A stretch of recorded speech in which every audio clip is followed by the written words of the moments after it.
এখানকার সব গরুর দুধের লোকগুলা না খুব বাজে গো, শুধু জল মিশিয়ে দুধ দেয়। তাই ভাবলাম একটু কান্ট্রি ডিলাইট থেকে দুধ নিয়ে আসি। ও মা গো মা, 2 মাস না যেতে যেতে কতবার যে দুধ ফেটে যায় তার ঠিক নেই।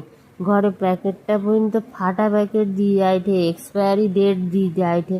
এটা কি আমার সাথেই হয়েছে না তোমাদের সাথেও হয়েছে?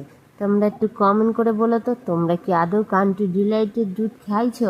আমি তো খাইছি, এত অ্যাড দেখছি, মনে মনে মনে হইলো আমি একটু কিনে খাবো। তো কিনে ভালো, দুধটা ভালো, একদমই খারাপ না, খুব সুন্দর সরও পড়ে। কিন্তু এই একটা প্রবলেম, সে এক্সপায়ারি ডেট দেওয়া দুধ কেউ ঘরে দিয়ে ফেলে দিয়ে পালিয়ে যায়। এবার কী বলবো বলো তো, মানে কমপ্লেন করে তারপরে আবার একটা দুধের প্যাকেট দিয়ে গেল। তাই ভাবলাম